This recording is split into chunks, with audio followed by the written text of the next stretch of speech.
안녕하세요. 책 읽기 좋은 날입니다. 오늘 소개할 책은 마음의 힘을 기르는 외상후 성장의 심리학, 무조건 당신 편입니다. 지은이는 한창수, 발행은 아레치 코리아입니다. 저는 무조건 당신 편입니다. 여러분들은 이 말을 들으면 어떤 기분이 드는가요? 만약 당신이 지금 힘들고 괴로운 처지라면 이 말은 구원의 손길로 느껴질지 모를 거예요. 타인의 고통을 온전히 공감하기 어려운 이 세상에서 그 어떤 판단이나 평가, 대가 없이 나를 지지해주는 이를 만난다는 건 그 자체로 기적에 가까운 일이니까요. 그리고 이런 기적은 다신 일어나지 못할 것 같은 사람이 무릎을 세우고 찬찬히 일어나 단단한 발걸음을 내딛게 만드는 더 큰 기적으로 이어집니다. 이 책의 저자 한창수 교수는 우리나라 정신의학계에서 선도적인 연구자 중 하나로 꼽히고 있는데요. 이 일련의 과정을 외상후 성장이란 말로 설명하고 있습니다. 상처받은 이들이 마음을 치유하고 회복하는 것을 넘어 성장에까지 이르는 것을 일컫습니다. 지금까지의 심리 연구가 회복 단계에 머물렀다면 그는 여기서 한 발 더 나아가 성장 단계까지 이야기하고 있는 것입니다. 탄탄한 학문적 근거에 기반한 이 책은 하지만 우리 주변에서 흔히 만날 법한 이들의 평범한 이야기, 그들을 향한 따뜻한 응원의 메시지가 이어지며 에세이처럼 편안하게 읽을 수가 있고 청량하고 포근한 그림들로 채워져 있습니다. 또한 그가 진료실 안팎에서 만났던 마음의 문제를 갖고 있는 이들의 사례와 현실적인 해법을 충분히 제시해 공감의 폭을 넓히고 있는데요. 저자는 말합니다. 저는 무조건 당신 편이니 이 책을 읽은 후 당신 또한 스스로에게 난 무조건 당신 편이라고 말해주었으면 한다고. 혹독한 세상에서 기댈 데 없는 우리가 무너진 마음을 일으킬 수 있는 주문이 있다면 그건 바로 무조건 당신 편 아닐까요? 자, 그럼 지금부터 잠시 책 속으로 들어가 보겠습니다. 오늘도 책 읽기 좋은 날과 함께 즐거운 시간 되세요. 구독, 좋아요, 알림 설정은 사랑입니다. 잊지 마세요.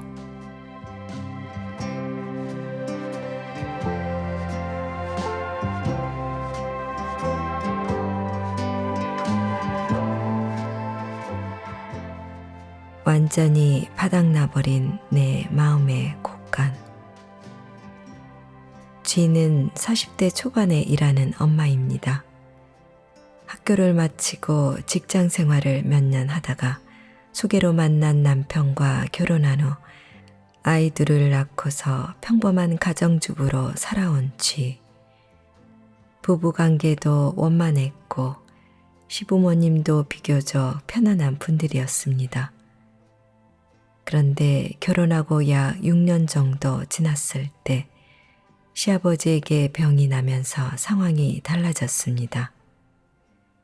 시어머니가 시아버지 병간호를 위해 자주 병원에 드나들면서 쥐는 시댁에서 운영하던 작은 공장의 일손을 보태게 되었죠. 남편은 주로 외부 사람들과 만나 계약을 하거나 거래처에 물건을 공급했고 쥐는 시어머니가 하시던 일, 그러니까 직원 및 사업장 관리를 맡게 되었습니다. 일 자체가 그리 복잡한 것은 아니었고 연배 있는 여자 직원들과 대화를 나누며 문제를 풀어나가는 것도 나름대로 재미있었기에 처음에는 즐겁게 일할 수 있었습니다. 그렇게 10년 정도 지났을까? 어느 날부터인가 갑자기 가슴이 답답해졌습니다. 숨이 차기도 하고 자려고 누우면 이유 없이 두근거리는 증상이 자주 나타났습니다. 또 정신없는 하루를 보내고 나서 집에 들어가면 피곤해 잠은 쏟아지는데 정작 잠들고 난 후 얼마 지나지 않아 깨어나는 일이 잦았습니다. 단골내과와 종합병원 부정맥 클리닉에서 각종 검사를 받아봤지만 모두 문제가 없다며 아무래도 스트레스 때문인 것 같다고 했습니다. 마음 클리닉에서 공황장애 약물과 필요시 복용할 수 있는 몇 가지 약을 처방하며 저는 지와 이야기를 나누게 되었습니다. 주변 사람들 때문에 미칠 지경이에요. 지는 일을 시작하고 어느덧 10여 년이 흘러 주변을 돌아보니 본인이 사업장 관리는 물론 인사관리까지 도맡아 하고 있다는 걸 깨달았다고 했습니다. 따로 명함이 있는 건 아니었지만 거의 사장이나 다름없었던 거죠. 남편과 시댁 식구들도 당연히 지가 모든 일을 알아서 잘 처리하려니 하고 그에게 일을 떠미는 눈치였습니다. 직원들도 문제였습니다. 하루가 멀다고 직원들끼리 소리 지르고 싸우는 일이 생겼습니다. 퇴근 후에는 서로 어울려 술을 마시면서 유부녀 직원에게 남자를 소개해 주기도 해 난리가 나기도 했답니다. 아무래도 문제가 되는 직원들을 정리해야 할 것 같은데 남편은 그냥 당신이 알아서 해 라고 하며 나몰라라 딴점만 피웁니다.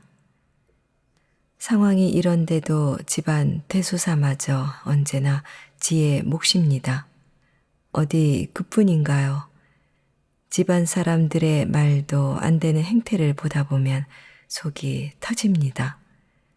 그나마 게으른 큰아들은 제대하고 나서 복학전 여행을 다녀오더니 정신을 좀 차린 것 같아 두고 보고 있지만 다른 가족들은 난리도 아닙니다. 손이 시누이는 전화를 걸어 계속 같이 절에 다니자고 하면서 어거지를 부리다 급기야 최근에는 본인이 신내림을 받았다며 자기를 믿으라고 합니다. 지가 독실한 천주교 신자인 걸 뻔히 알면서도 그러니 스트레스가 이만저만이 아닙니다. 친정언니는 잊어버릴 만하면 무능력한 조카를 지가 일하는 공장에 취직시켜 달라고 조르는데 그 징징거리는 소리를 듣는데도 이골이 났습니다. 하나뿐인 시동생은 제사 때 오지도 않으면서 늘상 빤질거리고 가끔 전화해서는 돈이나 빌려달라고 졸라댑니다. 일이 많은 건 그나마 감당하겠어요. 집안일이든 바깥일이든 정말 스트레스 받는 건 제가 이렇게 애쓰는데도 사람들이 뒤에서 오히려 제 욕을 한다는 거예요. 이유 없는 두근거림이 나타나고 1년이 지나서야 겨우 클리닉을 찾은 지는 내게 한숨을 쉬며 이렇게 속내를 털어놨습니다. 물론 사람들 때문에 더 힘들다곤 했지만 저는 우선 지가 일을 너무 많이 하는 게 문제라 판단하고 조심스레 이렇게 말해주었습니다. 본인이 다 하려고 하지 마세요. 이제는 하시는 일을 좀 줄이셔야 합니다. 남편을 비롯한 가족들은 쥐가 여러 가지 일을 감당해 주는 걸 어떻게 생각할까요? 너무 힘들겠다, 고맙다라고 느낄까요? 전혀 그렇지 않습니다. 그저 당연하다고 여길 겁니다. 불편한 진실을 하나 이야기해 볼까요? 집에서 엄마에게 병이 나면 대부분의 가족들은 어떤 마음이 들까요? 물론 사랑하니까 마음이 아프긴 하겠죠. 하지만 대체로 속마음을 뜯어보면 불편함을 느끼는 경우가 더 많습니다. 이런 불편함은 얼마 지나지 않아 짜증으로 드러나게 마련이죠. 아직도 우리 사회에서는 가족 중 아내 혹은 엄마가 다른 구성원에게 사랑을 주고 집안의 대소사를 책임지는 존재로 인식되어 있습니다. 그렇게 정해진 법이 있는 것도 아닌데 많은 여자분들이 이런 이유로 죄책감을 느끼기도 합니다. 당연히 이렇게 해야지라는 생각이 든다면 그게 아닐 수도 있다고 의심해야 합니다. 아무도 내가 해야 할 역할에 대해 규정해 주지 않습니다. 때때로 가족 안에서 희생해야 하는 순간도 있긴 하겠지만 언제나 그럴 수는 없잖아요. 그래서도 안 되고요. 내가 할 수 있는 범위에 대해 곰곰이 생각하고 그 외의 것에 대해서는 욕을 먹든 말든 손을 떼야 합니다. 이때 꼭 기억해야 할 점, 바로 세상 사람들은 어차피 당신에 대해 모두 좋게 말하지는 않는다는 것입니다. 가족도 마찬가지예요. 당신이 잘해줄 때는 좋다고 하겠지만 당신에게서 원하는 것을 얻지 못하면 당신을 비난하거나 떠나갈 수도 있어요. 인정하기 싫지만 가족이야말로 서로에게 가장 많이 상처를 주는 존재들이라는 거 잘 아시잖아요. 전 무엇보다 지가 이제 자신의 체력과 마음을 다스리는데 집중했으면 합니다. 내 곳간에 뭐라도 좀 있어야 필요한 사람에게 퍼줄 수 있는 거니까요. 이건 물건이 아니라 정신도 마찬가지죠. 그게 궁극적으로 내 가족과 주변 사람들에게 더 좋은 일입니다.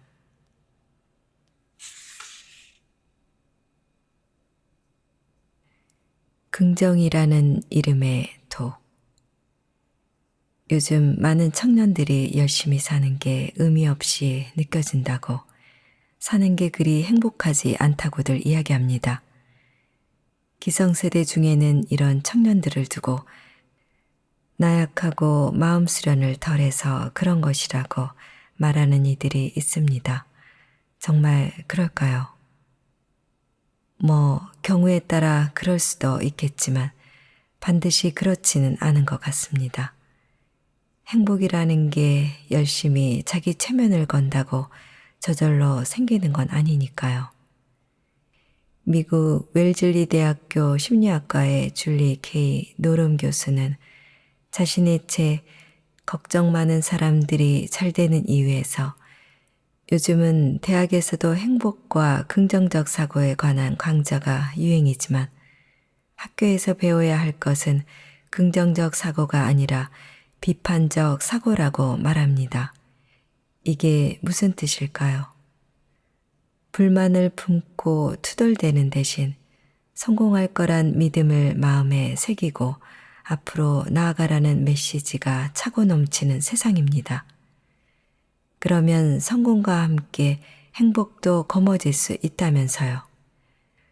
물론 실제로 그것을 이뤄낸 사람들도 있습니다. 무척 소수라는 게 함정이긴 하지만요. 그런데 매사 긍정적으로 산다는 게 가능하긴 한 걸까요? 인간의 성격이 서로 얼마나 다른데 말입니다. 실제로 기본적인 성격 요소를 5가지로 보고 평가하는 빅5 이론만 봐도 알 수 있죠. 빅5 이론은 사람이 얼마나 개방적인지, 성실한지, 외향적인지, 타인에게 우호적인지, 예민한지에 따라 인간의 성격이 아주 다양하게 나뉘는데 이는 일정 부분 타고난 기질이 저마다 다르기 때문이라는 학설입니다. 세상에는 조금 상처를 받아도 매사 느긋하고 긍정적인 사람도 있지만 작은 상처에 심하게 아파하는 사람도 존재합니다. 긍정적으로 사는 게 좋다고 하지만 그런 사람이 있고 하는 일마다 술술 풀리는 것만도 아니고요. A도 그런 사람이었습니다. 신실한 기독교 신자였던 그는 출퇴근길에 종교 방송을 들으며 세상을 긍정적으로 보기 위한 마음 수련을 한다고 했습니다. 그러면서 긍정 심리학 책도 많이 보고 있다고요. 세상에 불만을 가지는 대신 앞으로는 더 잘 될 거란 희망을 갖고서 덕을 쌓다 보면 결국 성공할 것이다. 행복은 늘 마음속에 있다고 되뇌면서요. 긍정적으로 마음을 바꾸면 사는 게 편해지고 심지어 건강도 좋아진다고 하니 이보다 좋은 게 또 있을까 싶습니다. 그런데 요즘 이 말이 맞는 건지 잘 모르겠습니다. 직장에서도 열심히 하면 다 알아줄 거라 생각하며 매일 야근도 불사했는데 그런 노력은 아무 소용도 없다는 걸 뼈저리게 느낍니다. 얼마 안 되는 월급을 쪼개 부모님께 꼬박꼬박 용돈을 붙여왔는데 얼마 전 동생 어학연수를 보내줘야 하니 500만 원만 보내라고 하는 어머니의 전화를 받고 나서는 허탈하고 속상한 마음이 자꾸 듭니다. 친구들과 같이 가기로 한 여행 계획을 어쩌다 보니 도맡아 짜고 있는 스스로를 보며 왜 나만 이걸 하고 있지 하는 생각에 은근히 부하가 침입니다. 내가 너무 웃으며 다 괜찮다고 하니까 사람들이 나를 만만하게 보나. 매일 투덜거리는 박 대리는 오히려 팀장님이 안 건드리잖아. 나 자신이 싫어지고 화도 나고 억울하기도 합니다. 그냥 다 꼴도 보기 싫고 아무것도 하기 싫습니다. A는 어쩌면 자신이 그간 웃는 얼굴 뒤에서 너무 많이 참다 지쳐버렸는지도 모르겠다고 또다시 간신히 웃으며 말했습니다. 스스로에게 행복을 강요하지 마세요. 성공의 기준이 저마다 다른 것처럼 사람마다 원하는 바는 다 다르게 마련입니다. 그러니 행복의 기준 또한 다양할 수밖에 없죠.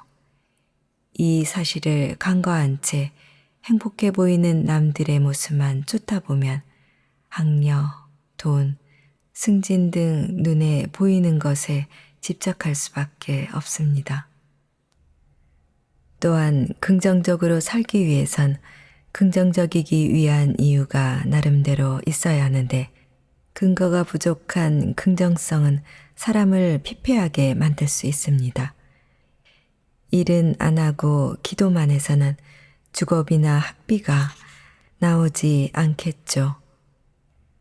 타고난 배경과 환경에 따라 이루고자 하는 것들을 이루기 위해 들여야 하는 노력의 정도 역시 사람마다 다를 수밖에 없음을 슬프지만 인정해야 합니다. 타고난 건강, 외모, 수명 등 유전자로 결정되는 부분은 어쩔 수 없을 것입니다.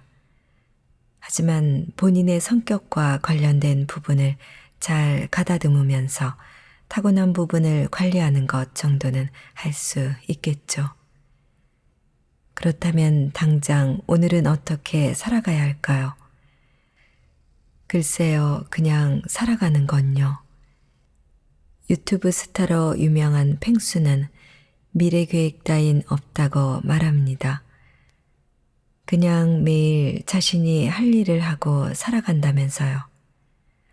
어쩌면 펭수처럼 미래에 대한 기대를 너무 많이 하는 것보다 그저 하루하루를 건강히 견뎌내면서 살아가는 것이 더 현명한 처사인지도 모르겠습니다. 긍정적으로 살아야겠다는 거창한 목표와 그것이 불러올 성공한 미래 때문에 현재를 희생하는 건 결코 좋은 방법이 아닙니다.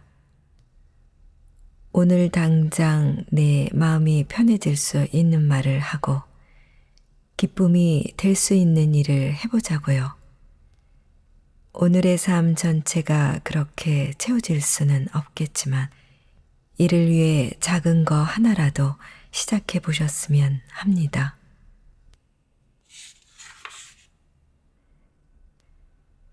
내 안에 미스터 하이드 다스리기. 살다 보면 즐거운 순간도 많지만 두려움에 어쩔 줄 모르거나 분노에 치를 떨게 되는 순간도 분명 있습니다. 이럴 때 우리 뇌는 어떻게 작동할까요? 인간의 뇌에서 슬픔, 두려움, 분노 같은 감정을 다스리는 부위는 해마, 편두체 등으로 변형계라고 불립니다. 이는 뇌의 깊숙한 곳에 자리 잡고 있으면서 포유류의 뇌라고도 불리는 곳으로 외부 자극에 대해 반응을 일으킵니다. 그런데 인간이 동물과 다른 점은 감정대로 행동하지 않는다는 것이죠. 속에서 올라오는 감정을 현실적 판단이나 이성적 사고를 통해 조절하는 부위는 좀 더 바깥쪽에 있어서 흔히 전전두엽이라고 불립니다. 이마 뒤편에 자리 잡고 있는 감정을 조절해주는 곳이죠. 우리 인간은 전두엽의 기능에 따라 화를 내야 할지 참아야 할지 혹은 도망가야 할지를 결정하게 됩니다. 동물처럼 살지 않으려면 올라오는 감정에 휘둘리지 않고 이를 잘 다스리면서 살아야겠죠. 그러기 위해서는 뇌의 모든 부위가 잘 작동돼야 할 텐데 그게 참 쉽지 않습니다. 그러고 보면 예상치 못했던 상황에서 화가 나거나 공포심을 느낀 다음 정신을 차리고 마음을 가다듬는데 남들보다 좀 더 시간이 걸린다고 생각하시는 분들이 참 많은 것 같습니다. 분노도 잘 살펴보면 몇 가지로 분류할 수 있습니다. 그중 하나가 돌발성 분노입니다. 소설 지킬 박사와 하이드 속 지킬 박사는 평소 지적이고 냉철한 영국 신사의 면모를 보입니다. 그러다 어느 순간 미스터 하이드로 돌변합니다. 눈도 마주치지 못할 만큼 무섭게 커진 눈동자에 천둥처럼 커진 목소리, 머리카락마저 곤두선 채로 두 주먹을 불끈 쥔 모습은 당장 벽이라도 부술 것 같습니다. 이성은 이미 사라졌습니다. 물건을 부숴버리거나 왜 그러냐며 걱정스럽게 말을 걸어오는 사람들에게 한판 붙어보자고 합니다. 흔히 욱하는 성질을 가졌다는 소리를 듣는 이들이 이런 모습일 때가 많습니다. 이들은 꼭 그러다 제정신이 들고 나면 후회를 하죠. 의학적으로 보면 스트레스 클리닉에서 간헐적 폭발장애로 진단받는 분들이 대체로 이런 분노에 시달립니다. 분노 조절장애라고도 하죠.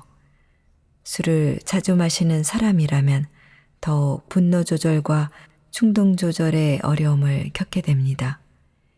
이들은 대개 더는 같이 못 살겠다고 주장하는 부인을 달랜답시고 임시방편 삼아 상담을 예약하거나 직장에서 문제가 너무 많이 생겨 어쩔 수 없이 클리닉을 찾곤 합니다. 잠재적 분노라는 것도 있습니다. 앞서 한 차례 다룬 바 있죠. 분노가 당장 어떤 이유가 있어야 생기는 것은 아닙니다. 당신이 지금 화가 난 것이 방금 주차장에서 일어난 그 일 때문이 아닐 수도 있다는 말입니다. 평범한 사람이라면 평소 불공평하다고 느끼는 상황을 여러 차례 반복적으로 겪으면서 화가 시루떡 쌓이듯이 누적되게 마련입니다. 타고나길 화가 많은 사람도 있습니다. 그 중에서 평소 억울한 일을 많이 당했으나 참고 사는 경우가 많았던 이들이 있습니다. 억울하더라도 그냥 타인과 부딪히는 게 싫어서 혹은 시간이 지나면 나아지겠지 하는 마음의 감정을 쌓아두는 거죠. 이들의 분노는 오랫동안 마치 용암처럼 이글거리다가 결국은 어딘가로 터져나갑니다. 문제는 그 방향이 어디로 향하냐는 것입니다. 내 안에서 그 분노가 터질 때는 우울증에 빠져 자포자기하기도 합니다. 분노가 밖에서 터지는 경우도 많습니다. 자신에게 피해를 주었다고 생각되는 대상에 대해 분노를 차곡차곡 쌓아온 사람들.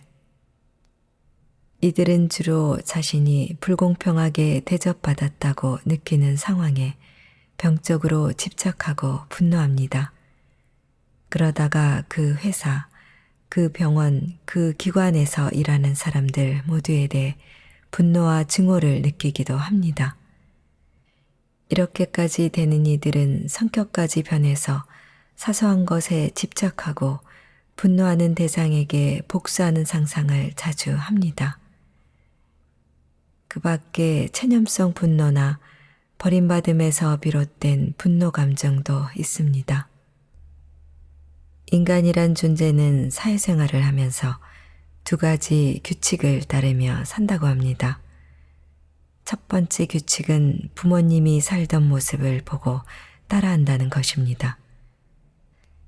감정 조절을 잘 하지 못하고 화를 잘 내는 부모님 밑에서 자란 아이들은 결국 욱해서 폭발하는 것이 잦습니다.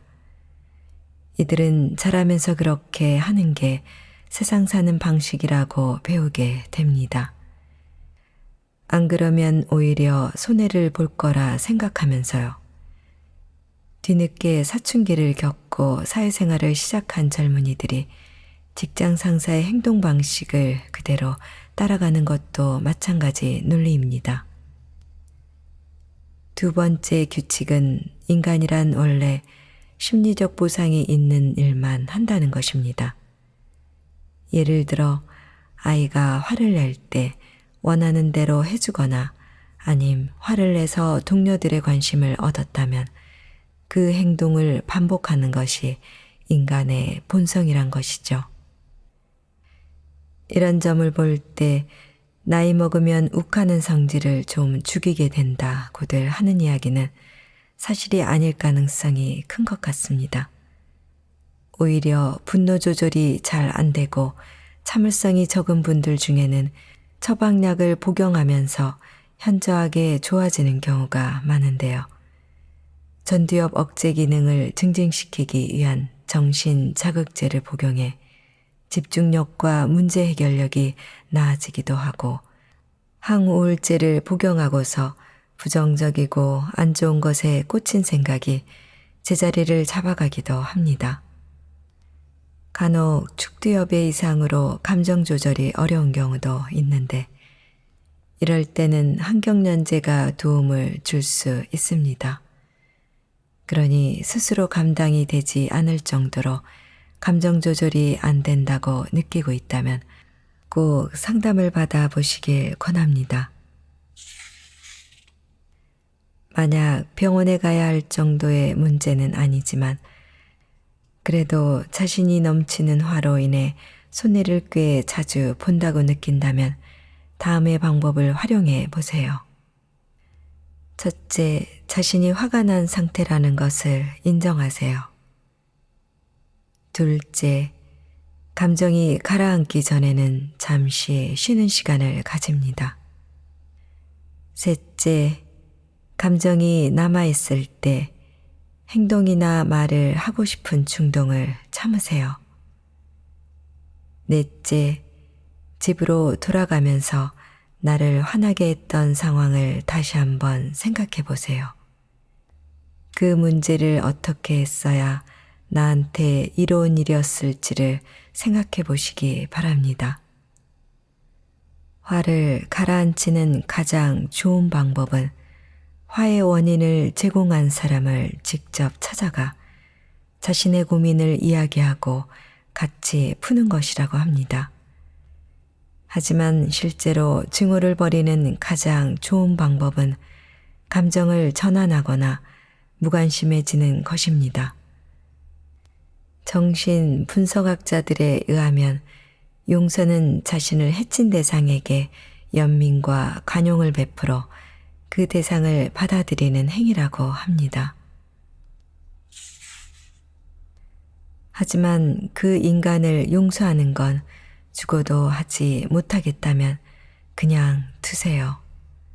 대신 그 인간을 내 인생에서 잊어버리는 방법을 찾아봅시다. 그 인간들 때문에 분노하고 또 그것 때문에 내가 손해를 본다면 더 억울하잖아요. 나의 마음 건강을 지키는 것이 가장 우선이어야 합니다.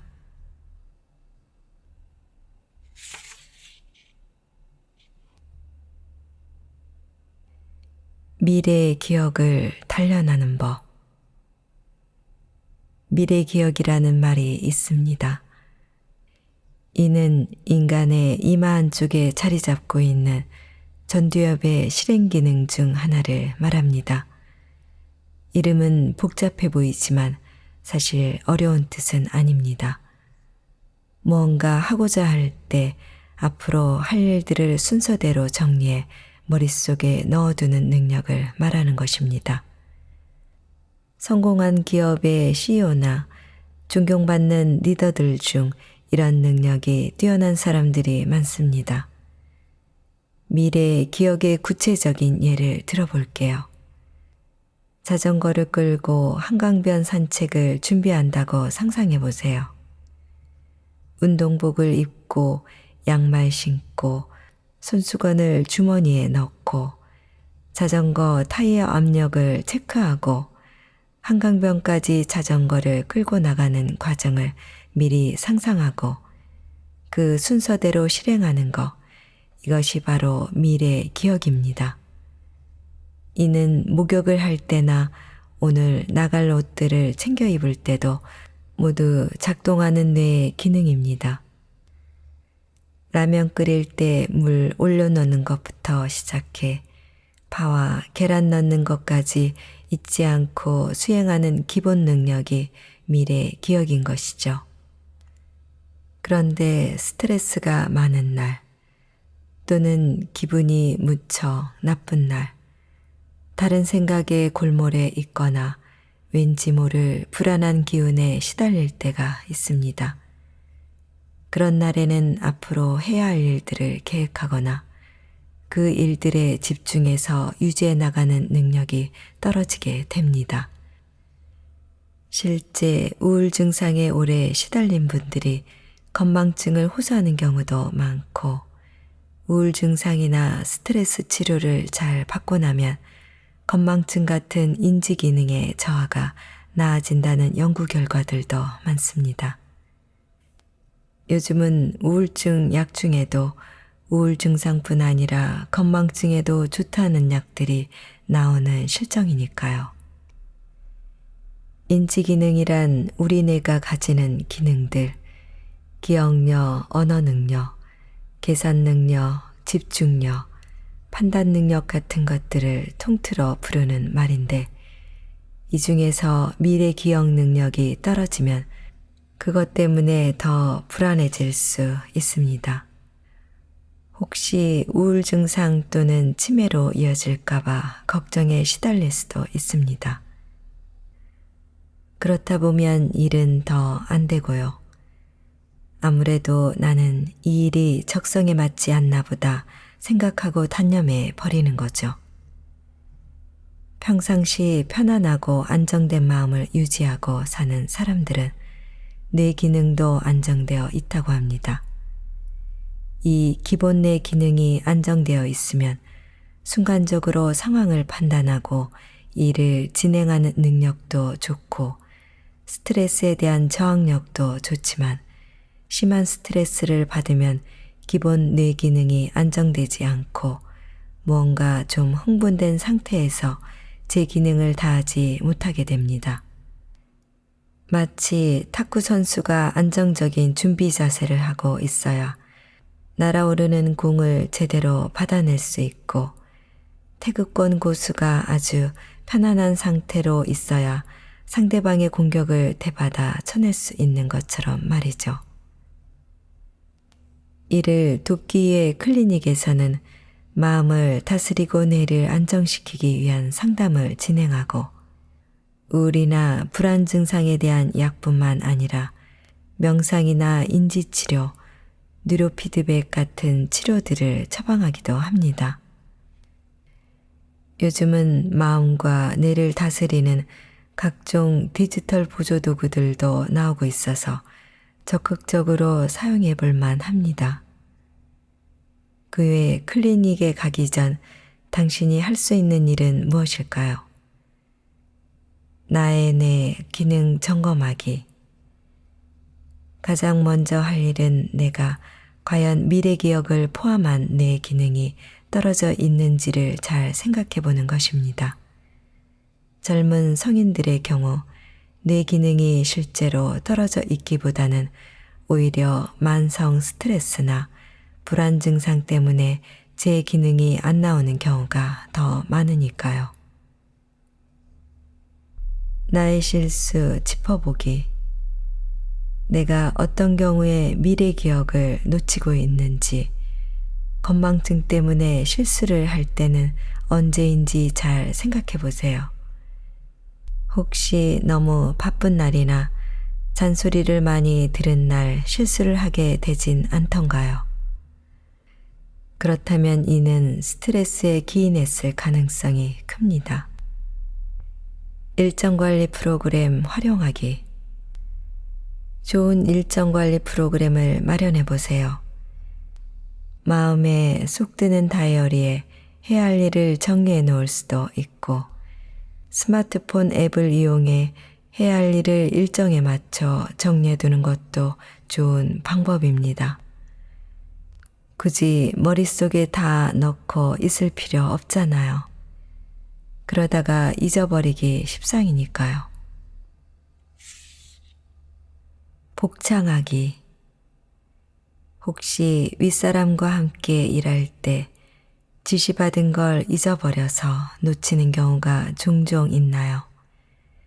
그럴 때는 직장 상사나 선배가 말한 내용을 그 자리에서 다시 한번 확인하는 습관을 들여야 합니다. 상대가 한 말을 내 입으로 한 번 더 복창함으로써 나도 상대도 안심할 수 있게 하자는 것이죠. 한 가지 명심할 점은 특별히 머리 좋은 사람만 일을 잘하는 건 아니라는 것입니다. 무엇보다도 마음을 편안히 유지해야 합니다. 안정된 마음 상태로 일의 순서를 잘 정리해 놓는 습관을 기른다면 당신의 미래 기억 능력은 충분히 탁월해질 수 있습니다.